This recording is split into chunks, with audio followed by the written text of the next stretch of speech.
Hey everyone, and welcome back for another deep dive. So this week's deep dive is a real head scratcher. We're talking about Germany and, well, they made a bit of a Bitcoin blunder. You see, earlier this year, the German government decided to sell a huge chunk of Bitcoin, like a really huge chunk, 50,000 Bitcoins to be exact. Yeah, and at the time that was worth around $2.9 billion. Not chump change, right? Not at all. Yeah. But here's the thing. Since then, Bitcoin's value has gone through the roof, meaning that same stash is now worth over $5 billion. Yeah, over $5 billion. So they basically fumbled a potential $5 billion windfall. Pretty much, yeah. So, okay, let's back up a bit.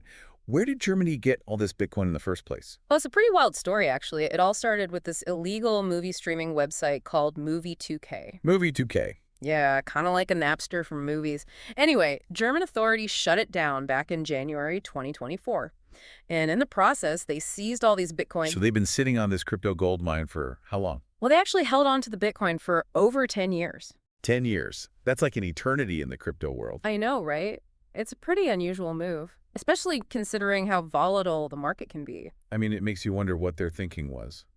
Yeah, were they just following standard procedure? Or were they hesitant to get involved with cryptocurrency? Because 10 years ago, Bitcoin was still pretty fringe, right? Oh, yeah. It was definitely the Wild West back then. So do we know why they finally decided to sell? Well, from what I've gathered from discussions online, like on Reddit, it seems like German law enforcement was basically required to sell off seized assets after a certain amount of time. Really? So they didn't really have a choice? It seems that way, yeah. Like, it wasn't a deliberate decision to cash out on Bitcoin. It was more like they were just following protocol. So basically, bureaucracy might be the real villain in this story. Well, you could say that, yeah. But, okay, let's play devil's advocate for a second. Was there any way they could have held on to the Bitcoin? I mean, some people on Reddit seem to think so. But changing regulations, especially when it comes to something as complex as cryptocurrency, is a very slow process. Right. Lots of red tape. Tons of red tape, and you need everyone on board. Politically and legally, it would have been a huge undertaking. So basically, it was easier to just stick with the status quo. Pretty much. Even if it meant potentially missing out on billions. Well, hindsight is 20/20, right? Hindsight is 20/20. So, Yeah. all right, let's break down how the sale actually went down. Okay, so they started selling the Bitcoin in June 2024. Yep.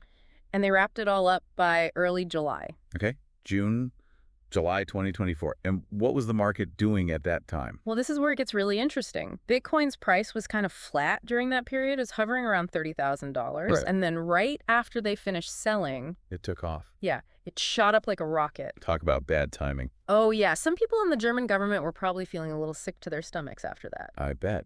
So what was the reaction from the crypto community? Well, as you can imagine, it was mixed. Some people were pretty harsh. You know, calling them all sorts of names for missing out on such a massive opportunity. Like what kind of names? Oh, you know, the usual internet stuff. Idiots. Fools. Jeets. Jeets. Yeah.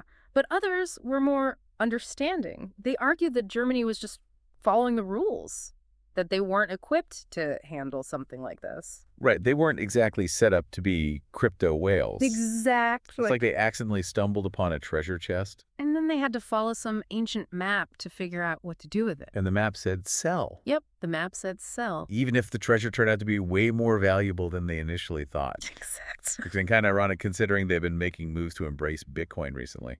Oh, yeah, they just established that Bitcoin Federal Association. Right. Supposed to help promote Bitcoin adoption in Germany. So on one hand, they're promoting Bitcoin, but on the other hand, they just sold off a massive chunk of it. It does seem a little contradictory. A little bit, yeah. Like they're saying, hey, Bitcoin's the future, but we're not quite ready to fully embrace it yet. It's a mixed message, for sure.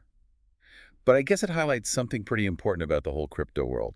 It's still the Wild West out there. Ah, yeah. Governments are still trying to figure out how to deal with it. Absolutely. It's like everyone's trying to learn a new dance. But the music keeps changing. Exactly. So how have other countries handled similar situations? Well, the U.S. is actually in a similar boat right now. They're in the process of liquidating a bunch of Bitcoin seized from the Silk Road marketplace. The Silk Road. Yeah. Okay, so for those who might not know, the Silk Road was this online black market where you could buy and sell all sorts of illegal stuff. Drugs, weapons, you name it. Oh, wild. And they were using Bitcoin for all their transactions. So how much Bitcoin are we talking about here? Around 50,000 coins. Wow. So the U.S. is sitting on the same kind of crypto jackpot as Germany was. Pretty much. So what are they planning to do with it? Well, they've actually already started moving some of it to Coinbase. Coinbase. Yeah, it's one of the biggest cryptocurrency exchanges in the world. So they're basically cashing out. It seems that way, yeah. And what's the crypto community saying about this?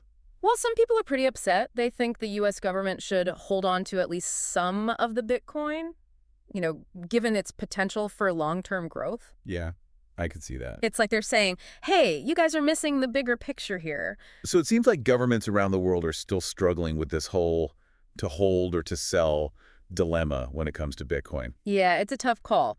Do you play it safe and follow the rules? Or do you take a gamble and potentially reap huge rewards? It's a high-stakes game for sure. Oh, yeah. And it's not just about the money. It's about shaping the future of finance, the future of technology, maybe even the future of governance. Wow. That's a lot to think about. It is. And it's all happening right now. So what's the takeaway for our listeners? Well, I think the biggest takeaway is that the world of crypto is still in its early stages. The rules are being written as we speak, and governments are still trying to figure things out. So basically, buckle up. Exactly. It's going to be a wild ride. And stay informed. Absolutely. Because things can change very quickly in this space. Oh, yeah. All right, so to wrap things up, let's put ourselves in Germany's shoes for a second. You're holding 50,000 Bitcoin. Knowing what we know now about its potential, do you play it safe and follow the rules? Or do you take a chance, even if it means bending or breaking the law? That's a tough one.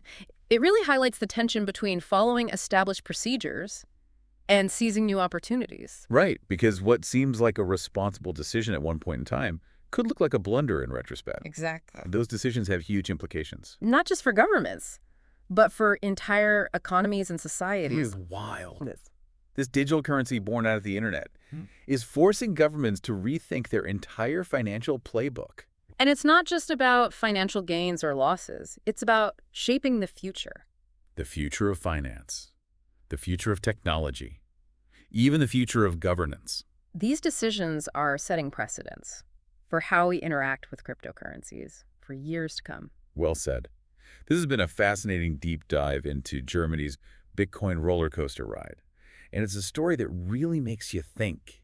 It does. About the challenges and opportunities that come with navigating this new and uncharted territory. Absolutely. All right, we'll be back next time for another fascinating exploration into the world of information. Until then, keep those minds curious and those digital wallets secure. Yeah, it's almost like they're saying, hey, Bitcoin's the future, but we're going to stick with the old ways for now. It's a bit of a mixed message, right? Yeah, it is a bit ironic, but it really highlights something crucial about this whole crypto landscape. It's still very much the Wild West out there. Totally. Governments are still scrambling to figure out how to deal with it. Right, it's like everyone's trying to learn this new dance, but the music keeps changing. Yeah. So how have other countries handled similar situations? Are there any success stories we can learn from? Well, the U.S. is actually in a similar predicament right now. They're liquidating a huge chunk of Bitcoin seized from the Silk Road marketplace. The Silk Road marketplace. Yeah, it was this infamous online black market. Okay, so for those who don't know, the Silk Road was basically this online black market where you could buy and sell all sorts of illegal stuff. Yeah, drugs, weapons, you name it. Yeah. And they used Bitcoin for all their transactions. Wow. So how much Bitcoin are we talking about here? Around 50,000 coins. So the U.S. is sitting on the same kind of crypto jackpot as Germany was. Pretty much, yeah. What are they planning to do with it? Well, they've actually started moving some of it to Coinbase. Coinbase? Yeah, it's one of the biggest cryptocurrency exchanges in the world. Yeah, for sure. Okay. So they're basically cashing out. It seems that way, yeah. Interesting. And what's the reaction from the crypto community been like? Well, some people are not happy about it.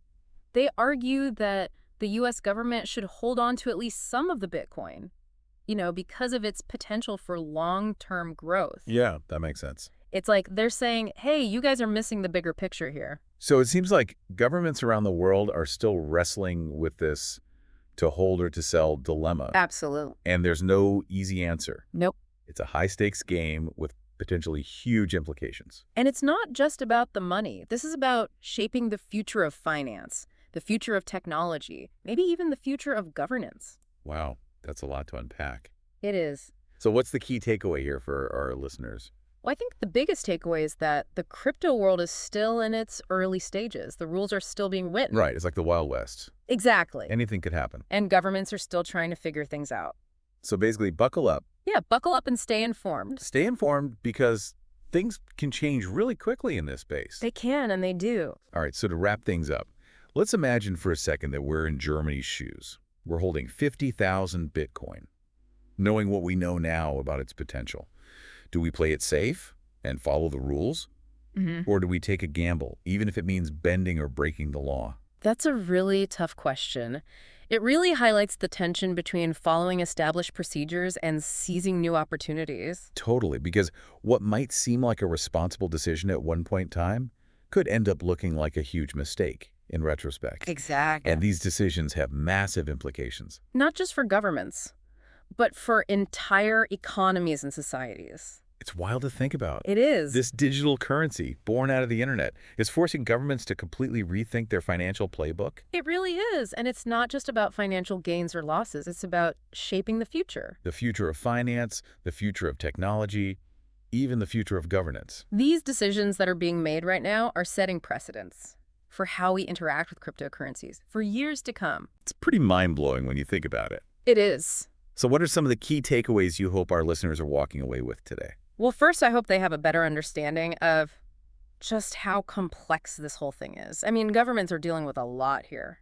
It's not as simple as just buying or selling Bitcoin. There are legal frameworks to consider, political considerations, and a whole lot of uncertainty to navigate. Right. It's not just about making a quick buck. It's about understanding the bigger picture and how these decisions could impact the entire financial system. Exactly. And second, I hope they appreciate the importance of staying informed, especially in a space that's changing as rapidly as this one. The rules of the game are constantly evolving. Yeah, you really got to stay on your toes. You do. And you need to be prepared to adapt your strategies along the way. So don't get caught flat-footed when the music changes. Exactly. And finally, I hope this case inspires our listeners to engage in these conversations, to really think critically about the future of crypto, whether it's through advocacy, education, or simply sharing your thoughts and ideas online. Every voice matters in this decentralized world. Couldn't have said it better myself. Well, this has been a fascinating deep dive into Germany's Bitcoin roller coaster ride. And it's a story that really leaves you with a lot of what-ifs and shoulda, coulda, wouldas. It does. But I guess that's part of what makes the crypto world so captivating, right? Absolutely. It's a world full of surprises, challenges, and endless possibilities. Well said.